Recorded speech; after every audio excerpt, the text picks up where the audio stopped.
Good morning students. हमारे पास आज lesson number 11 किरण प्रकाशिकी पार्ट नंबर 3, जिसमें हम आज आपको महत्वपूर्ण टॉपिक प्रतिबिंब बनाने के नियम के बारे में हम आज आपको बताएंगे। स्टूडेंट्स, हमारे पास हमारे लास्ट वीडियो का पहला सवाल था कि समतल दर्पण की फोकस दूरी कितनी होती है। तो स्टूडेंट्स, हमारे पास हमारे इस क्विज का जो हमारा कल का क्विज था उसका पहले क्वेश्चन का आंसर बनता है अनंत। समतल दर्पण की जो फोकस दूरी होती है वो अनंत होती है। स्टूडेंट्स, हमारा क्वेश्चन नंबर 2 था आपके पास, एक चित्र मैंने आपको दिया था, यह चित्र, और इस चित्र में मैंने आपको एक आपतित किरण और एक परावर्तित किरण आपको दी थी, जिसमें मैंने आपसे कहा था कि परावर्तित किरण सतह के साथ 50 डिग्री का कोण बनाती है, तो आपको परावर्तन और आपतन कोण का मान बताना था कि परावर्तन और आपतन कोण का मान क्या होगा। तो स्टूडेंट, इससे ही संबंधित सवाल हमने हमारी लास्ट क्विज कंपटीशन में दिया था कि जैसे कि ये कोण आपके पास बनता है 90 डिग्री का, तो कुल कोण का योग होता है 90 डिग्री, 50 डिग्री आपके पास निकल चुका, तो ये कोण आपको प्राप्त होता है 40 डिग्री का। और हम जानते हैं परावर्तन के नियम से कि एंगल आई बराबर एंगल आर होता है, इसलिए आपका आंसर बनेगा 40 डिग्री। लगभग स्टूडेंट्स, कई स्टूडेंट्स ने हमारे इस क्विज का बहुत बढ़ चढ़ के आंसर लिया और आंसर भी सही दिए, उनको बहुत बहुत बधाई। आगे अपनी स्टडी को इसी तरह से वो कंटिन्यू करते रहे। चलिए स्टूडेंट्स, अब हम हमारे टॉपिक पर आते हैं, प्रतिबिंब बनाने के नियम।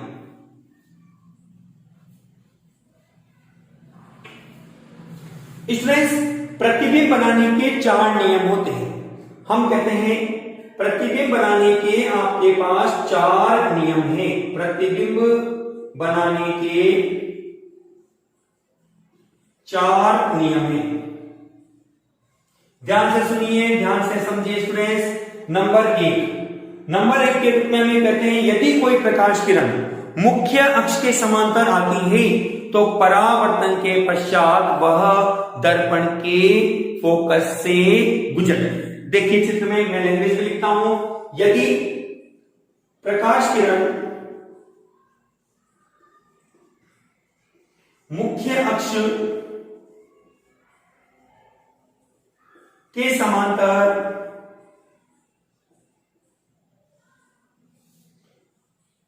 आपतित होती है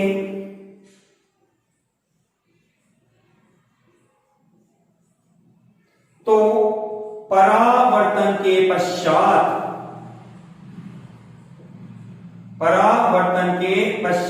वह दर्पण के फोकस से गुजरती है। दर्पण के फोकस से गुजरती है। ओके स्टूडेंट्स, ये हमारे पास प्रतिबिंब बनाने के 4 नियमों में से पहला नियम था, जिसका चित्र मैं आपको इस साइड बनाता हूं। हमारे पास चित्र नंबर 1 के रूप में, ध्यान से सुनिए, ध्यान से समझिए। यह मेरे पास है, बताइए आप कौन सा दर्पण है? यह आपके पास बनता है अवतल दर्पण। कैसे पहचाना? कि आपको पता होना चाहिए कि जो अवतल दर्पण होता है उसकी आंतरिक सतह परावर्तक तल का कार्य करती है। तो हमने कहा कि यह अपने पास अवतल दर्पण है जिसका केंद्र P ध्रुव के रूप में आपको प्राप्त है। हमने एक प्रकाश किरण को इसकी मुख्य अक्ष के समांतर आपतित किया और परावर्तन के बाद यह इस दर्पण के फोकस से गुजरती है। यह फोकस बिंदु और ये होता है इसका वक्रता केंद्र बिंदु C। ये स्टूडेंट्स आपके पास नंबर 1 नियम है। हमारे पास यह अवतल दर्पण है। चित्र को नामांकित करने का विशेष ध्यान रखिए। ओके स्टूडेंट्स, चलिए ये हमने नंबर 1 पॉइंट के रूप में पढ़ लिया। अब नंबर 2 पॉइंट के रूप में क्या कहता है कि आप चाहें तो नंबर 2 पॉइंट के रूप में इसी को आप उल्टा भी कर सकते हैं। सुनिए, नंबर 2 पॉइंट के रूप में हम क्या कहते हैं स्टूडेंट्स, यदि प्रकाश किरण दर्पण के फोकस से गुजरती हुई परावर्तक तल पर आपतित होती है, आपतित होती है, तो परावर्तन के पश्चात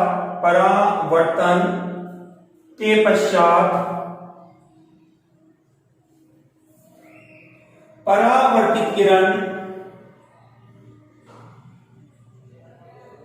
मुख्य अक्ष के समांतर हो जाती है, मुख्य अक्ष के समांतर हो जाती है। स्टूडेंट, इस तरह से हमने आपको नियम नंबर 2 के बारे में लिखा। नियम नंबर 2 में मैंने आपको बोला, यदि एक प्रकाश किरण जो दर्पण के फोकस से गुजरती हुई परावर्तक तल पर आपतित होती है, तो परावर्तन के पश्चात परावर्तित किरण मुख्य अक्ष के समांतर प्राप्त होगी। चलिए स्टूडेंट्स, इसका भी मैं आपको अपने यहाँ पर चित्र प्रस्तुत करता हूं। देखिए, जैसे कि उदाहरण के तौर पर आपके पास यह तो है अवतल दर्पण, यह हमने अवतल दर्पण को बनाया है। यहाँ पर आप नाम दे सकते हैं इसका अवतल दर्पण। ये इसका बनता है ध्रुव। मैंने इसको फोकस से एक प्रकाश किरण को आपतित किया, ये फोकस बिंदु है स्टूडेंट्स, और यह परावर्तन के बाद मुख्य अक्ष के समांतर हो जाती है। ये आपके पास बनता है वक्रता केंद्र बिंदु C के रूप में। तो स्टूडेंट्स, अभी तक हमने परावर्तन से संबंधित प्रतिबिंब बनाने के से संबंधित 2 महत्वपूर्ण नियमों के बारे में पढ़ा। जैसा कि मैंने आपको कहा है, परावर्तन की घटना में प्रतिबिंब बनाने के आपके पास 4 नियम हैं। उन 4 नियमों में से 2 नियम आप पढ़ चुके हैं। नियम नंबर 3 के बारे में सुनिएगा। नियम नंबर 3 आपको क्या कहता है? नियम नंबर 3 कहता है, यदि प्रकाश किरण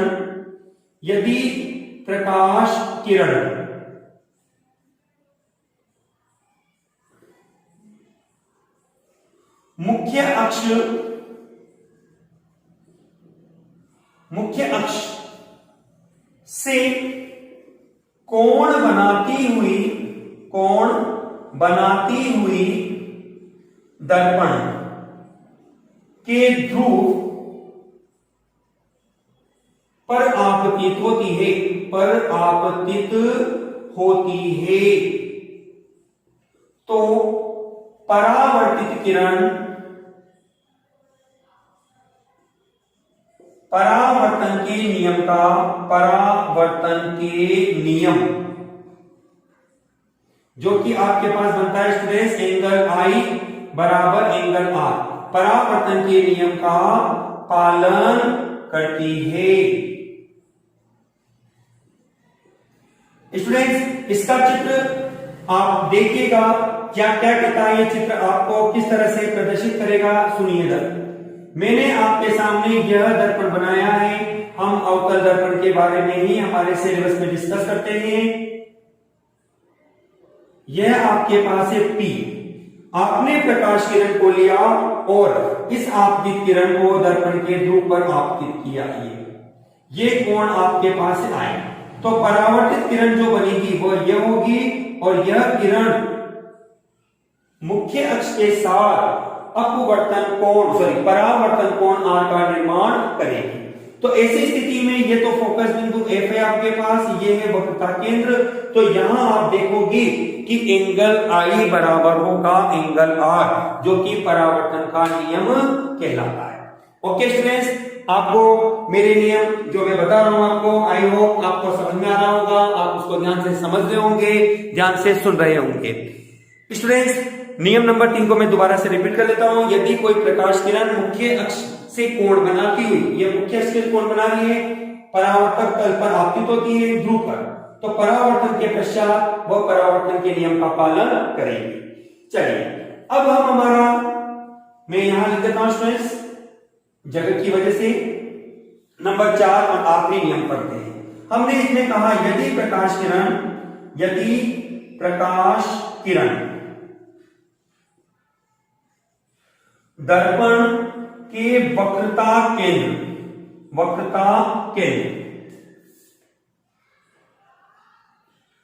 से गुजरती हुई परावर्तक तल पर आपतित होती है, परावर्तक तल पर आपतित होती है तो वह अपने पथ की पुनरावृत्ति करती है। तो वह परावर्तन के पश्चात, स्टूडेंट्स, परावर्तन के पश्चात अपने पथ की पुनरावृत्ति करती है।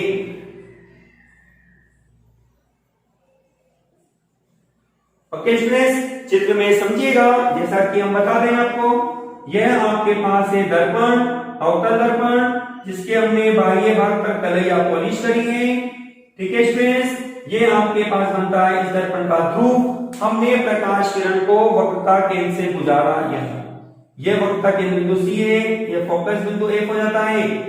यह प्रकाश किरण के आने की दिशा और यह प्रकाश किरण के टकराकर वापस लौट जाने की दिशा, जिसमें अपन देखते हैं कि हमारे पास यहाँ यह किरण अपने पथ की दोबारा से पुनरावृत्ति करती है, अर्थात अपने पथ को दोहराती है। स्टूडेंट्स, एक बार मैं अपनी लैंग्वेज को दोबारा से रिपीट करता हूं। आज हमने पढ़ा प्रतिबिंब बनाने के नियम, जिसमें 4 नियम हमारे पास प्रमुख है।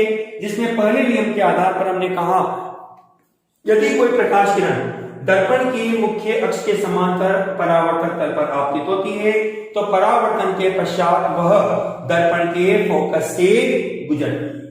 नियम नंबर 2 के रूप में हमने कहा, यदि प्रकाश किरण दर्पण के फोकस से, इसका ही उल्टा हमने यहाँ किया है, फोकस से गुजरती हुई परावर्तक तल पर आपतित होती है तो परावर्तन के पश्चात परावर्तित किरण मुख्य अक्ष के समांतर हो जाती है। नियम नंबर 3, जिसमें हमने कहा, यदि प्रकाश किरण मुख्य अक्ष से, या मुख्य अक्ष से हमने पढ़ा भी है महत्वपूर्ण परिभाषाओं में, मुख्य अक्ष के साथ आपतन कोण आई बनाती हुई ध्रुव पर आपतित की जाती है तो परावर्तन के पश्चात परावर्तित किरण क्या करेगी, परावर्तन के नियम का पालन करेगी, जिसका मान होता है कोण आई बराबर कोण आर।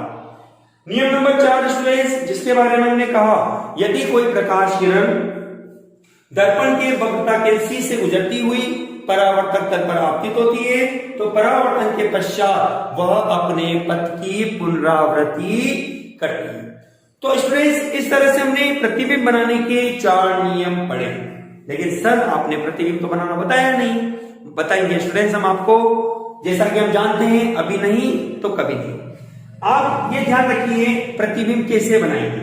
नंबर 1, 2, 3 और 4, इन 4 नियमों में से किन्हीं भी 2 नियमों का उपयोग करके आप प्रतिबिंब बना सकते हैं। स्टूडेंट्स, हमारी जो अगली वीडियो बनेगी वो प्रतिबिंब बनाने से संबंधित विभिन्न स्थितियों को लेकर बनाई जाएगी, जिसमें मैं आपको लेंस और दर्पण, मैं चाहता हूं कि लेंस का टॉपिक भी अपना आ जाए, उस दौरान दोनों के बारे में हम कंपैरिजन करते हुए दोनों के प्रतिबिंब बनाना हम साथ साथ सीखेंगे।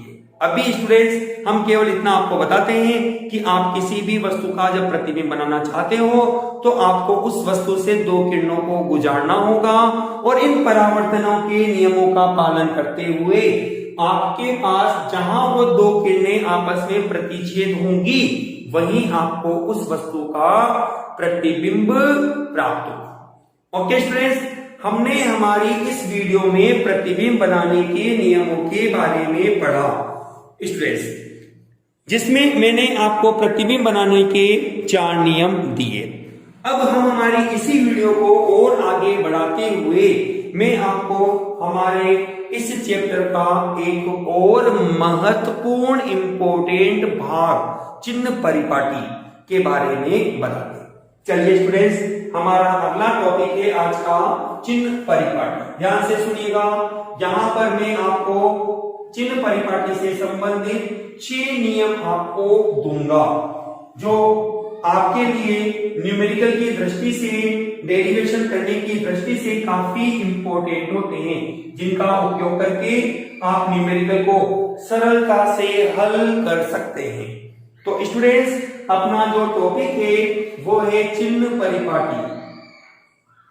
यदि मैं आपको बोलूं तो मैं ये कह सकता हूं कि इस टॉपिक के बगैर हम यहां आगे अब नहीं बढ़ सकते।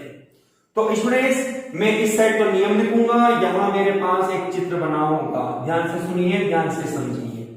यह मैंने आपको बनाया अवतल दर्पण। जैसा कि हम शुरुआत से आपको बोलते हुए आ रहे हैं कि हमारे सिलेबस में अवतल दर्पण के बारे में बताया गया है और लेंस में उत्तल लेंस हमारे कोर्स में है। तो स्टूडेंट्स, हमने कहा यह इस दर्पण का बिंदु P, जिसको हम ध्रुव कहते हैं, ये आपके पास है परावर्तक तल। दर्पण का नाम हमारे पास है अवतल दर्पण। ठीक है स्टूडेंट्स, ये हमारे पास फोकस बिंदु F है, ये हमारे पास वक्रता केंद्र बिंदु C बनता है। अब सुनिए स्टूडेंट्स, मैं आपको यहाँ पर 6 नियमों के बारे में बताऊंगा। 6 नियम हमारे पास है, जिसमें से नियम नंबर 1 आपके पास बनता है फर्स्ट नियम। फर्स्ट नियम आपके पास है। नियम क्या कहता है? पहला नियम ही कहता है कि वस्तु सदैव बाईं ओर, परावर्तक तल के आपके द्वारा जो भी वस्तु रखी जाएगी वह आपके द्वारा बाईं ओर रखी जाती है। बाईं ओर का मतलब स्टूडेंट्स लेफ्ट साइड आपकी बनेगी, जहां आप उस वस्तु को आसानी से रख सकते हैं।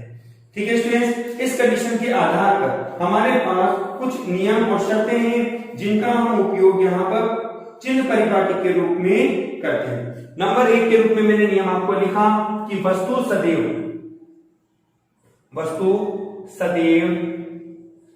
आप यूं भी कह सकते हैं परावर्तक तल के बाईं ओर। ये परावर्तक तल है, इसके बाईं ओर आप रखेंगे। वस्तु सदैव बाईं ओर, लेफ्ट साइड, बाईं ओर मतलब कि लेफ्ट साइड, बाईं ओर रखी जाती है। चलिए हम इसको चित्र में भी दर्शाते हैं। उदाहरण के तौर पर मैंने इस वस्तु को रखा ए बी मेरे पास वस्तु है। स्टूडेंट्स, आप चित्र में ध्यान से समझते भी चले जाइए और नियमों को पढ़ते भी जाइए। नियम नंबर 2 स्टूडेंट्स आपको क्या कहता है? सुनिए। नियम नंबर 2 कहता है कि समस्त दूरियां दर्पण के ध्रुव से मापी जानी चाहिए। समस्त दूरियां दर्पण के ध्रुव, जिसको हम P से लिखते हैं, ध्रुव P से मापी जाती है। मतलब स्टूडेंट्स, कहने का अर्थ है कि जैसे मैं कहता हूं कि फोकस से ध्रुव की दूरी, गलत है, आपको लैंग्वेज के रूप में बोलना पड़ेगा ध्रुव से फोकस की दूरी। ये आपके पास इस लैंग्वेज को बोलने का सही तरीका होगा। ठीक है ना स्टूडेंट्स? तो हमने नियम नंबर 2 पढ़ा, जिसमें हमने कहा जो भी दूरी होगी आप यहां से स्टार्ट करोगे 0 1 2 3 4 5 अप टू n के रूप में। नियम नंबर 3 थोड़ा इंपॉर्टेंट है, ध्यान से सुनिए, ध्यान से समझिए। मैंने ये कहा ये मेरे पास है आपतित किरण की दिशा। तो नियम नंबर 3 कुछ हमारा इसी से संबंधित है। नियम 3 आपके पास है। नियम नंबर 3 ये कहता है कि यदि प्रतिबिंब आपतित किरण की दिशा में बनता है, प्रतिबिंब आपतित किरण की दिशा में बनता है, तो यह दूरी पॉजिटिव, ध्यान रखना, ये दूरी पॉजिटिव ली जाती है, जबकि प्रतिबिंब विपरीत दिशा में बनता है। मैंने शॉर्ट में लिख दिया प्रतिबिंब विपरीत दिशा में बनता है, विपरीत दिशा में बनता है, तो यह दूरी नेगेटिव ली जाती है। ध्यान से सुनिए स्टूडेंट्स, मैं दोबारा से अपनी लैंग्वेज को रिपीट करता हूं। यदि प्रतिबिंब आपतित किरण की दिशा में बनता है, आपतित किरण की दिशा में, तो ये दूरी आपके द्वारा स्टूडेंट पॉजिटिव ली जाएगी। ठीक है ना।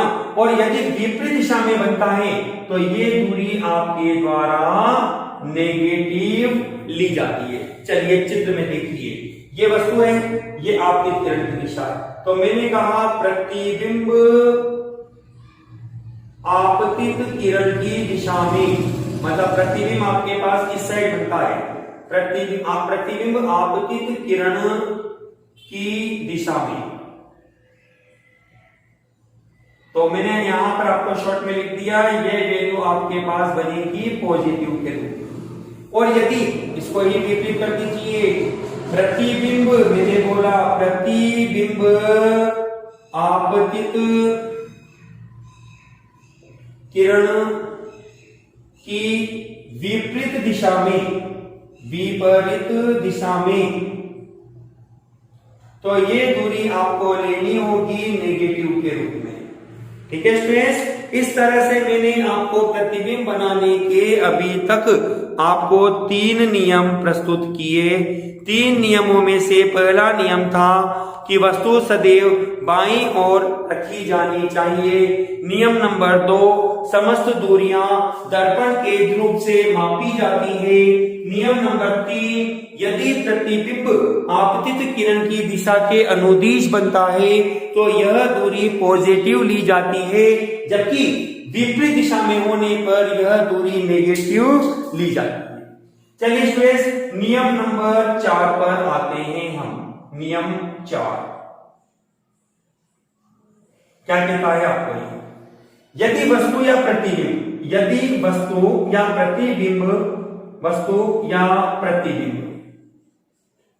मुख्य अक्ष के ऊपर होता है, प्रतिबिंब मुख्य अक्ष के ऊपर स्थित है,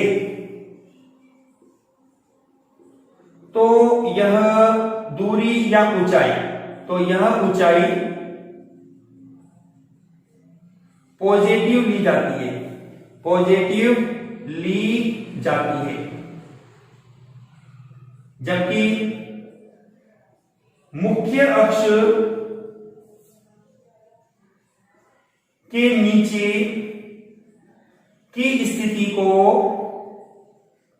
या ऊंचाई को नेगेटिव लिया जाता है।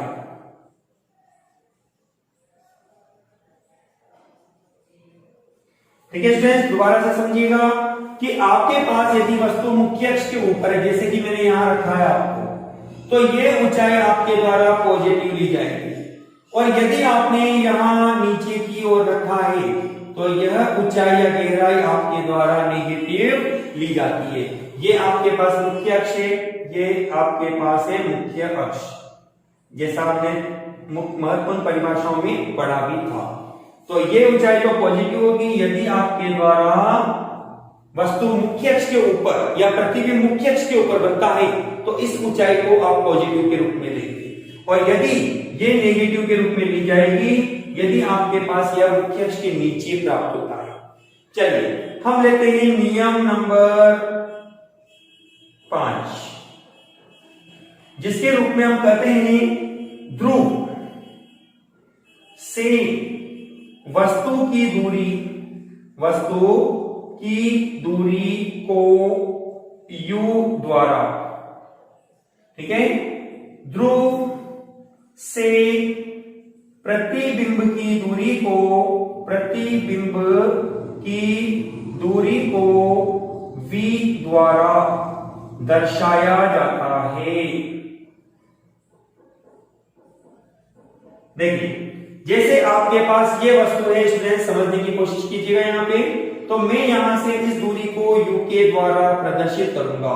मान लीजिए ये प्रतिबिंब आपको प्राप्त होता है, तो प्रतिबिंब की जो ध्रुव से दूरी बनेगी उसको मैं v के द्वारा लिखूंगा।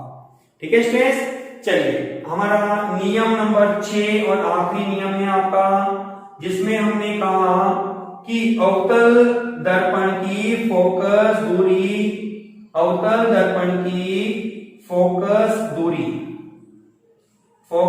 दूरी नेगेटिव व उत्तल दर्पण की फोकस दूरी फोकस दूरी पॉजिटिव होती है। ठीक है स्टूडेंट्स, इस तरह से ये तो आपके पास फोकस दूरी नेगेटिव होगी यदि दर्पण अवतल है तो, और यदि दर्पण उत्तल है तो आपके पास ये फोकस दूरी पॉजिटिव प्राप्त होती है। अब स्टूडेंट्स मैं आपको यहाँ पर कुछ महत्वपूर्ण बातें बताने जा रहा हूँ जिसको आप ध्यान से सुनिएगा लास्ट पॉइंट के रूप में, कि मैंने आपको कहा नंबर 1 के रूप में वस्तु सदैव बाईं ओर रखी जाएगी। अब बाईं ओर वस्तु रखोगे तो u का मान हमेशा नेगेटिव लेना है आपको न्यूमेरिकल में, और आंकित प्रश्नों में भी या डेरिवेशन में भी जब भी आप सॉल्व करोगे तो u का मान नेगेटिव आता है, क्योंकि वस्तु सदैव बाईं ओर रखी जाती है और बाईं ओर की डिस्टेंस को हम नेगेटिव लेते हैं। नंबर 2 के रूप में हमने कहा यदि प्रतिबिंब समस्त दूरियां दर्पण के ध्रुव से मापी जाएगी, जो भी दूरियां मापेंगे ध्रुव से कहेंगे कि ध्रुव से इसकी स्थिति, फोकस की स्थिति या वक्र केंद्र की स्थिति या वस्तु की या प्रतिबिंब की स्थिति, इस तरह से आपको ये लैंग्वेज यहां पर यूज में लेनी होगी।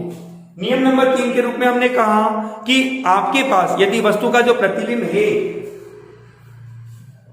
वो आपके किरण की दिशा में बनता है, आगे कहीं पे भी बने तो पॉजिटिव लेना है, और यदि विपरीत दिशा बनती है तो यह आपको नेगेटिव लेना है। नियम नंबर 4 आपके पास है कि आपके द्वारा यदि वस्तु को मुख्य अक्ष के ऊपर या प्रतिबिंब मुख्य अक्ष के ऊपर प्राप्त होता है तो यह ऊंचाई धनात्मक ली जाती है। इसके विपरीत यदि यह नीचे की ओर स्थित होता है तो यह ऊंचाई या गहराई ऋणात्मक ली जाती है। नियम 5 आपके पास है कि ध्रुव से वस्तु की दूरी को u के द्वारा और प्रतिबिंब की दूरी को v के द्वारा दर्शाया जाता है। नियम नंबर 6 और आगे भी रिपीट होता रहेगा कि अवतल दर्पण आपके पास है उसकी फोकस दूरी नेगेटिव प्राप्त होगी। ठीक है ना स्टूडेंट्स, क्योंकि यह फोकस बिंदु अवतल दर्पण में बाईं ओर होता है इसलिए नेगेटिव प्राप्त होता है। उत्तल दर्पण में फोकस दूरी पॉजिटिव प्राप्त होती है क्योंकि ये दाहिनी ओर रहता है। आप यूं भी कह सकते हैं कि अवतल दर्पण में फोकस बिंदु बाईं ओर होता है जबकि उत्तल दर्पण में फोकस बिंदु दाहिनी ओर होता है। इस वजह से अवतल दर्पण की फोकस दूरी तो ऋणात्मक और उत्तल दर्पण की फोकस दूरी धनात्मक होती है। ओके स्टूडेंट्स, चलिए अब ये तो हमने हमारी आज की वीडियो में 2 महत्वपूर्ण चीजों के बारे में पढ़ा, प्रतिबिंब बनाने के नियम और चिन्ह परिपाटी के रूप में। अब जैसा कि हमारा सिस्टम है क्या क्यूज, आज के 2 सवाल स्टूडेंट्स आपके पास है। क्वेश्चन नंबर 1 आपके पास बनता है क्वेश्चन नंबर 1 के रूप में। क्वेश्चन नंबर 1 आपको ये कहता है, मैंने आपको यहां पर क्वेश्चन नंबर 1 के बारे में मैं यहां लिखता हूं, मिटा के स्टूडेंट्स नियम मिटा देता हूं मैं आपको।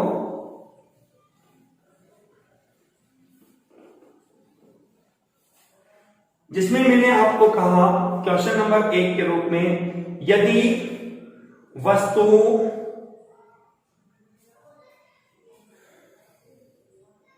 दर्पण के फोकस पर स्थित है, फोकस पर स्थित है तो अंतिम प्रतिबिंब कहां बनेगा, अंतिम प्रतिबिंब कहां बनेगा। क्वेश्चन नंबर 2 हमारे पास है स्टूडेंट्स कि यदि आपके द्वारा जो कंडीशन है हमारे पास उसमें हमने कहा परावर्तन के कितने नियम हैं। ठीक है स्टूडेंट्स, इस तरह से आज की हमारी इस वीडियो में मैंने आपको बहुत सीधे से 2 सवाल संबंधित दिए हैं, क्योंकि इस सवाल का जिक्र मेरे पास हुआ भी है। चलिए आज मैं एक सवाल और आपको एक्स्ट्रा देता हूं बोनस के रूप में, जिसके रूप में मैंने आपको बोला अवतल दर्पण की फोकस दूरी, अवतल दर्पण की फोकस दूरी